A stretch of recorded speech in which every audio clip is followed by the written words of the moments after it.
Hey guys, welcome back. I'm going to be doing something a little different with my YouTube uploads. I noticed the other day that the title was long on some of them, and I was making it so that you weren't able to see what chapter it was on sometimes with mobile. So I figured I'm probably going to be putting the chapter and then just the fact that it's Eragon that I'm reading in front and then the title at the end. So not a big one, but just wanted to probably see how that goes. So if you notice, let me know. We are on chapter 57, Arya's Test. And we finished with Solumbum hanging out with Saphira. And Eragon was planning on visiting Murtagh. So, and I think he talked to the Dwarf King, if I remember correctly. I don't remember what exactly. Then he met Nasada as well. Ajahad's daughter. Okay, cool. So, chapter 57, Arya's Test. On the morning of their third day in Trojanheim, Eragon rolled out of bed refreshed and energized. He belted Zarok to his waist and slung his bow at half quiver across his back. After a leisurely flight from inside Farthendur with Saphira, he met Oric by one of Trojanheim's 4 main gates. Eragon asked him about Nasada. "An unusual girl," answered Oric, glancing disapprovingly at Zarok. "She's totally devoted to her father and spends all her time helping him. I think she does more for Ajahad than he knows. And there have been times when she's maneuvered his enemies without even revealing her part in it." Who is her mother? "That I don't know. Ajahad was alone when he brought Nasada to Farthendur as a newborn child. He's never said where Nasada came from." So she too grew up without knowing her mother. He shook off the thought. I'm restless. It'll be good to use my muscles. Where should I go for this testing of Ajahad's? Oric pointed out into Farthendur. "The training field is half a mile from Trojanheim, though you can't see it from here because it's behind the city mountain. It's a large area where both dwarves and humans practice." I'm coming as well, stated Saphira. Eragon told Oric, and the dwarf tugged on his beard. "That might not be a good idea. There are many people at the training field. You'll be sure to attract attention." Saphira growled loudly. I will come. And that settled the matter. The unruly clatter of fighting reached them from the field. The loud clang of steel clashed on steel. The solid thump of arrows striking padded targets. The rattle and crack of wooden staves. And the shouts of men in mock battle. The noise was confusing, yet each group had a unique rhythm and pattern. The bulk of the training ground was occupied by a crooked block of foot soldiers, struggling with shields and poleaxes near as tall as themselves. They drilled as a group in formations. Practicing beside them were hundreds of individual warriors, outfitted with swords, maces, spears, staves, flails, shields of all shapes, sizes, and even, Eragon saw, someone with a pitchfork. Nearly all the fighters wore armor, usually chainmail and a helmet. Plate armor was not common. There were as many dwarves as humans, though the two kept mainly to themselves. Behind the sparring warriors, a broad line of archers fired steadily at gray sackcloth dummies. Before Eragon had the time to wonder what he was supposed to do, a bearded man, his head and blocky shoulders covered by a mail coif, strolled over to them. The rest of him was protected by a rough oxhide suit that still had hair on it. A huge sword, almost as long as Eragon, hung across his broad back. He ran a quick eye over Saphira and Eragon, as if evaluating how dangerous they were, then said gruffly, "Knura, Oric, you've been gone too long. There's no one left for me to spar with." Oric smiled. "Oi! That's because you bruise everyone from head to toe with your monster sword. Everyone except you, he corrected. That's because I'm faster than a giant like you. The man looked at Eragon. I'm Frederick. I've been told to find out what you told to find out what you could do. How strong are you? Strong enough, answered Eragon. I have to be in order to fight with magic. Frederick shook his head. The coif clinked like a bag of coins. Magic has no place in what we do here. Unless you've served in the army, I doubt any fights you've been in lasted more than a few minutes. What we're concerned about is how you'll be able to hold up in battle that may drag on for hours, or even weeks if it's a siege. Do you know how to use any weapons besides that sword and bow? Eragon thought about it. Only my fists. Good answer, laughed Frederick. Well, we'll start you off with a bow and see how you do. Then, once some space is cleared up on the field, we'll try. He broke off suddenly and stared past Eragon, scowling angrily. The twins stalked towards them, their bald heads paled against their purple robes. Oric muttered something in his own language as he slipped his war axe out of his belt. I told you two to stay away from the training area, said Frederick, stepping forward threateningly. The twins seemed frail before his bulk. They looked at him arrogantly. We were ordered by Ajahad to test Eragon's proficiency with magic before you exhaust him, banging on pieces of metal. Frederick growled. Why can't someone else test him? No one else is powerful enough, sniffed the twins. Saphira rumbled deeply and glared at them. A line of smoke trickled from her nostrils, but they ignored her. Come with us, they ordered, and strode to the empty corner of the field. Shrugging, Eragon followed with Saphira. Behind him, he had heard Frederick say to Oric, We have to stop them from going too far. I know, answered Oric in a low voice. But I can't interfere again. Hrothgar made it clear he won't be able to protect me next time it happens. Eragon forced back his growing apprehension. The twins might know more techniques and words. Still, he remembered what Brahm had told him. Riders were stronger in magic than ordinary men, but would it be enough to resist the combined power of the twins? Don't worry so much. I will help you, said Saphira. There are two of us as well. He touched her gently on the leg, relieved by her words. The twins looked at Eragon and asked, And how do you answer us, Eragon? Overlooking the puzzled expressions of his companions, he said flatly, No. Sharp lines appeared at the corner of the twins' mouths. They turned so they faced Eragon obliquely, and, bending at the waist, drew a large pentagram on the ground. They stepped in the middle of it, then said harshly, We begin now. You will attempt to complete the tasks we assign you, that is all. One of the twins reached into his robe, produced a polished rock the size of Eragon's fist, and set it on the ground. Lift it to eye level. That's easy enough, commented Eragon to Saphira. Stenner Riza. The rock wobbled, then smoothly rose from the ground. Before it went more than a foot, an unexpected resistance halted it in midair.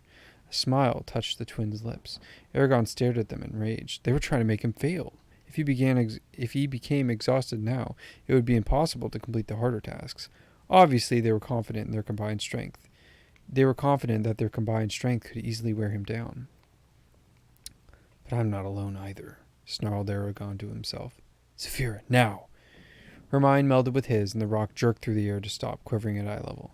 The twins' eyes narrowed cruelly. Very good, they hissed. Frederick looked unnerved by the display of magic. Now move the stone in a circle. Again, Eragon struggled against their efforts to stop him, and again, to their obvious anger, he prevailed.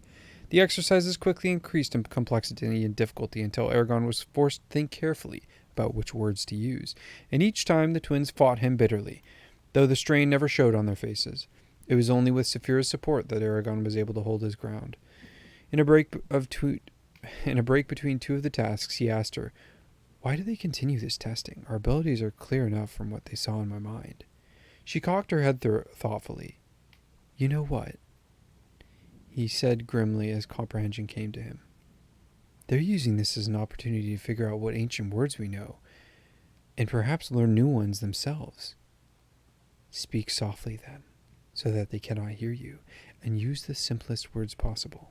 From then on, Eragon used only a handful of basic words to complete the tasks, but finding ways to make them perform in the same manner as a long sentence or phrase stretched his ingenuity to the limit.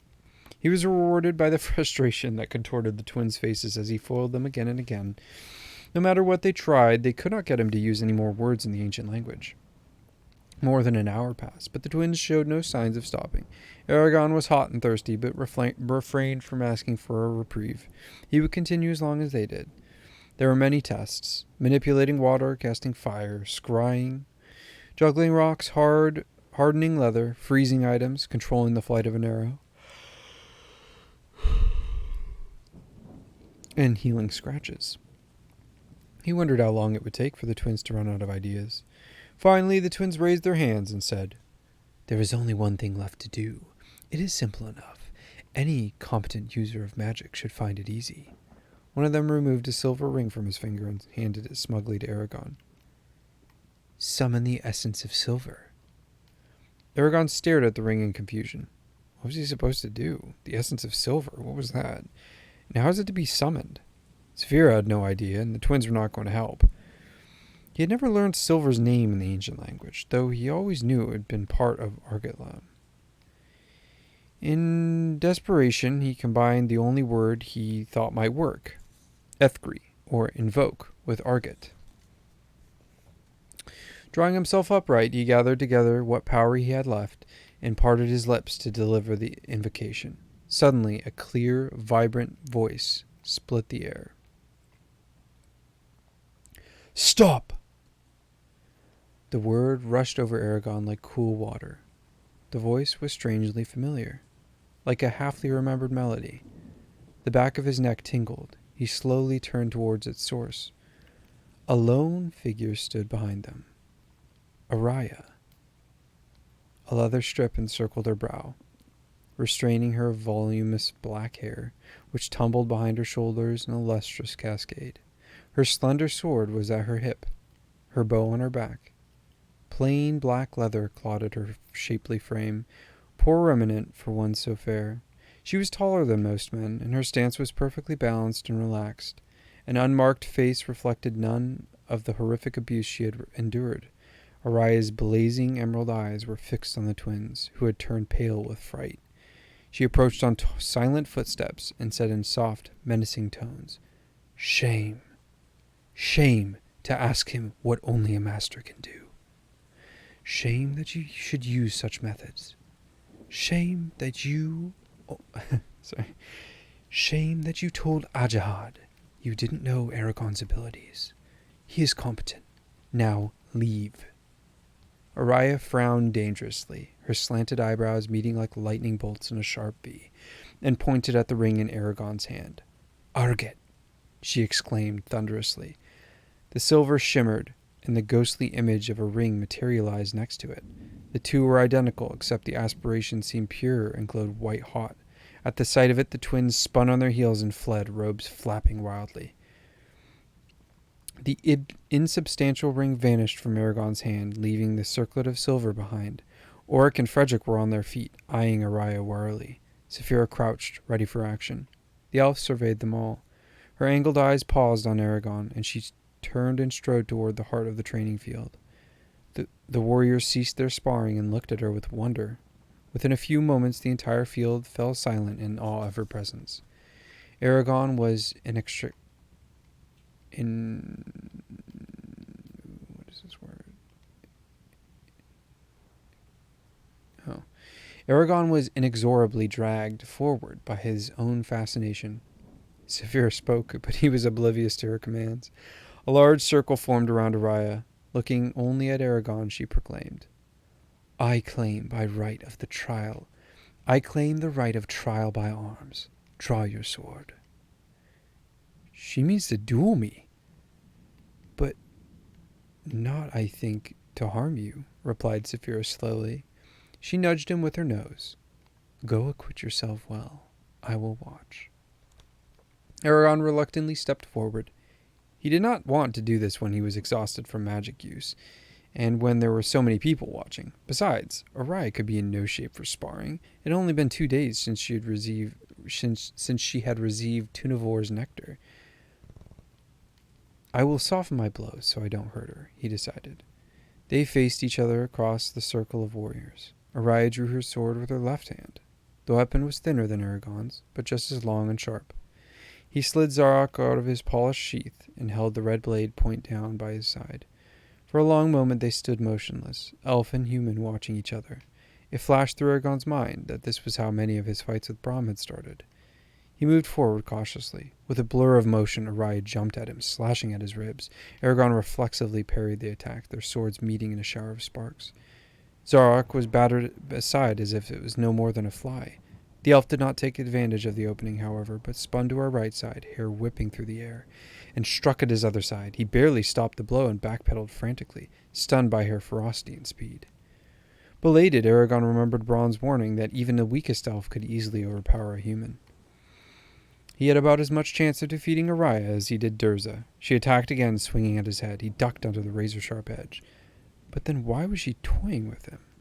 For a few long seconds, he was too busy warding her off to think about it.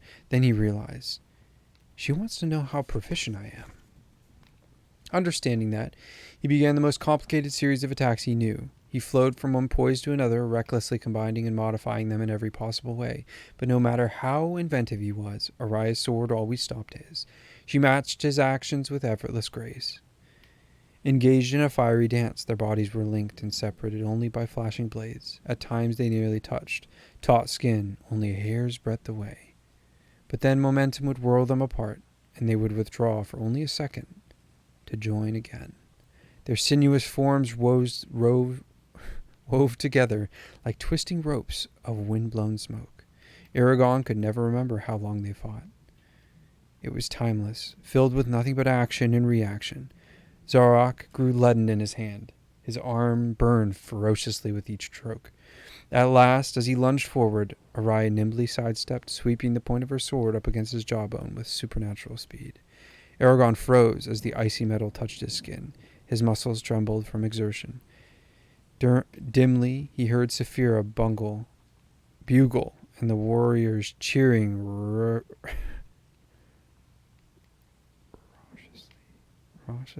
Dude, there's some of these words in this book. Bugle, and the warriors cheering raucously around them. Arya lowered her sword and sheathed it. You have passed, she said quietly amid the noise. Dazed, he slowly straightened. Frederick was beside him now, thumping his back enthusiastically. That was incredible swordsmanship. I even learned some new moves watching the two of you, and the elf. Stunning. But I lost, he protested silently. Oric praised his performance with a broad smile. But all Eragon noticed was Arya, standing alone and silent. She motioned slightly with a finger, no more than a twitch, toward a knoll about a mile from the practice field, then turned and walked away. The crowd melted before her. A hush fell over the men and dwarves as she passed. Eragon turned to Oric. I'll have to go. I'll return to the Dragonhold soon. With a swift jab, Eragon sheathed Zarok and pulled himself onto Saphira. She took off over the training field, which turned into a sea of faces as everyone looked at her. As they soared towards the knoll, Eragon saw Arya running below them with clean, easy strides. Saphira commented, You find your form pleasing, do you not? Yes, he admitted, blushing. Her face does have more character than most of humans, she sniffed. But it's long, like a horse's, and overall she's rather shapeless. Eragon looked at Saphira with amazement. You're jealous, aren't you? Impossible. I never get jealous, she said, offended. You are now, admit it, he laughed. She snapped her jaws together loudly. I am not. He smiled and shook his head, but let her denial stand. She landed heavily on the knoll, jostling him roughly. He jumped down without remarking on it. Arya was close behind them. Her fleet stride carried her faster than any runner Eragon had seen. When she reached the top of the knoll, her breathing was smooth and regular. Suddenly tongue-tied, Eragon dropped his gaze. She strode past him and said to Saphira, Skulbaka eklabar ono anmobla o un o shogatul na halit Atra no sawaiza freka. Eragon did not recognize most of the words, neither did I. But Saphira obviously understood the message. She shifted her wings and surveyed Arya cautiously. Then she nodded, humming deeply. Arya smiled. I'm glad that you recovered, Eragon said. We didn't know if you would live or not. That is why I came here today, said Arya, facing him. Her rich voice was accented and exotic. She spoke clearly with a hint of trill, as if she were about to sing. I owe you a debt that must be repaid. You saved my life. That can never be forgotten. It was nothing, said Eragon, fumbling with the words and knowing they were not true, even as he spoke them. Embarrassed, he changed the subject. How did you come to be in Gilead? Pain shadowed Arya's face. She looked away into the distance. Let us walk. They descended from the knoll and then meandered further towards Farthendur. Eragon respected Arya's silence as they walked. Saphira padded quietly beside them. Finally, Arya lifted her head and said with the grace of her kind, Ajahad told me you were present when Saphira's egg appeared.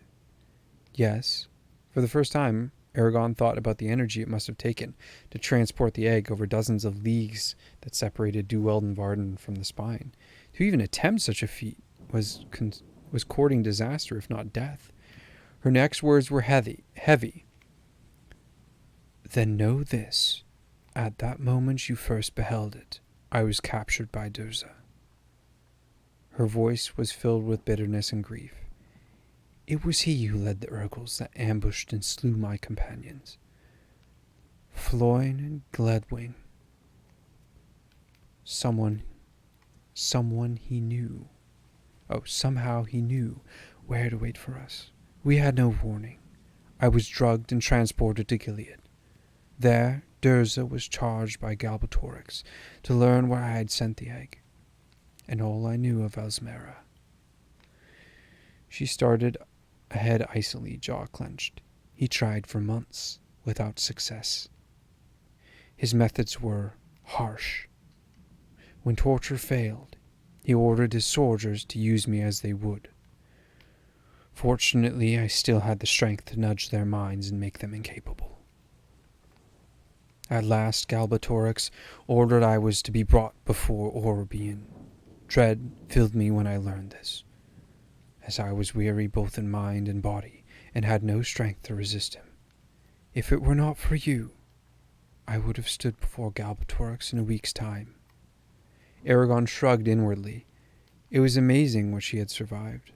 The memory of her injuries was still vivid in his mind. Softly he asked, Why do you tell me all this? So that you know what I was saved from. Do not presume I can ignore your deed. Humbled, he bowed his head. What will you do now? Return to Elsmera? No, not yet. There is much that must be done here. I cannot abandon the Varden. Ajahad needs my help.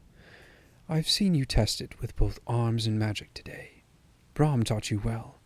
You are ready to proceed in your training. You mean for me to go to Elsmera? Yes. Eragon felt a flash of irritation. Did he and Severe have no say in the matter? When? That is yet to be decided, but not for some weeks. At least they gave me that much time, thought Eragon. Saphira mentioned something to him, and he turned and asked Arya, What did the twins want me to do? Arya's sculpted lip curled with disgust. Something not even they can accomplish. It is possible to speak the name of an object in the ancient language and summon its true form. It takes years of work and great discipline, but the reward is complete control over the object. That is why one's true name is always kept hidden, for if it were known by any with evil in their hearts, they could dominate you utterly. It's strange, said Eragon after a moment, but before I was captured in Gilead, I had visions of you in my dreams. It was like scrying, and I was able to scry you later, but it was always during my sleep. Arya pursed her lips pensively. There were times I felt as if another presence was watching me, but I was often confused and feverish. I've never heard of anyone, either in lore or legend, being able to scry in their sleep. I don't understand it myself, said Eragon, looking at his hands. He twirled Brom's ring around his finger. What does the tattoo on your shoulder mean? I didn't mean to see it, but when I was healing your wounds, it couldn't be helped. It's just like the symbol on this ring. You have a ring with the Yahweh on it, she asked sharply. Yes, it was Brom's. See? He held out the ring. Arya examined the sapphire and said, This is a token given only to the most valued elf friends. So valued, in fact, it has not been used in centuries. Or so I thought. I never knew that Queen Yslandi thought so highly of Brom. I shouldn't wear it then, said Eragon, afraid he had been presumptuous. No, keep it. It will give you protection if you meet my people by chance. It may help you gain favor with the Queen. Tell no one of my tattoo. It should not be revealed. Very well. He enjoyed talking with Arya, and wished their conversation could have lasted longer. When they parted, he wandered through Further Door. Conversing with Saphira, despite his prodding, she refused to tell him what Arya had said to her.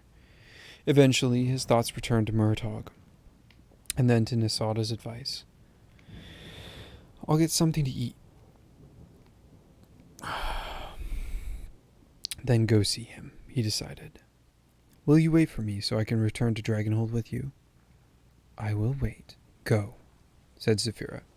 With a grateful smile, Eragon dashed to Trojanheim, ate in an obscure corner of the kitchen, then followed Nisada's instructions until he reached a small grey door, guarded by a man and a dwarf. When he requested entrance, the dwarf banged on the door 3 times, unbolted it, and then unbolted it.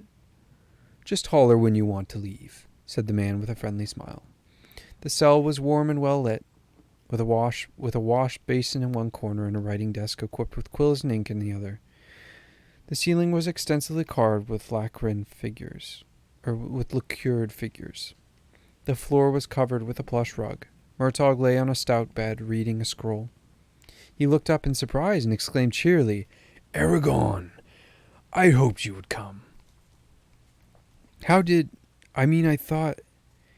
You thought I was stuck in some rat hole, chewing on hard tack, said Murtagh, rolling upright with a tight grin. Actually, I expected the same thing, but Ajahad lets me have all this, long as I don't cause trouble, and they bring me huge meals, as well as anything I want from the library. If I'm not careful, I'll turn into a fat scholar. Eragon laughed, and with a wondering smile seated himself next to Murtagh. But aren't you angry? You're still a prisoner. Oh, I was at first, said Murtagh with a shrug. But the more I think about it, the more I came to realize that this is really the best place for me. Even if Ajahad gave me my freedom, I would stay in my room most of the time anyway. But why? You know well enough. No one would be at ease around me, knowing my true identity, and there would always be people who wouldn't limit themselves to harsh looks or words. But enough of that. I'm eager to know what's new. Come, tell me. Eragon recounted the events of the past 2 days, including his encounter with the twins in the library. When he was finished, Murtagh leaned back reflexively. I suspect, he said, that Arya is more important than either of us thought, considered what you learned. She is master of the sword, powerful in magic, and most significantly, was chosen to guard Saphira's egg. She cannot be ordinary, even among the elves. Eragon agreed. Murtagh stared at the ceiling. You know, I find this imprisonment oddly peaceful. For once in my life, I don't have to be afraid. I know I ought to be, yet something about this place puts me at ease. A good night's sleep helps too. I know what you mean, said Eragon wryly. He moved to the softer place on the bed. Nisada said that she visited you. Did she say anything interesting? Murtagh's gaze shifted into the distance, and he shook his head. No, only that she wanted to meet me. Doesn't she look like a princess? And the way she carries herself. When she first entered through that doorway, I thought she was one of the greatest ladies in Galbatorix's court. I've seen jarls and counts who had wives that compared to her, were more fitted for life as a hog than that of nobility. Eragon listened to his praise with growing apprehension. It may mean nothing, he reminded himself. You're leaping to conclusions. Yet the foreboding would not leave him. Trying to shake off the feeling, he asked, how long are you going to remain in prison, Murtaugh? You can't hide forever. Murtaugh shrugged carelessly, but there was a weight behind his words. For now, I'm content to stay and rest. There is no reason for me to seek shelter elsewhere, nor submit myself to the twins' examination. No doubt I'll tire of this eventually, but for now, I am content. And that is the end of that. And next chapter, chapter 58, is The Shadows Lengthen.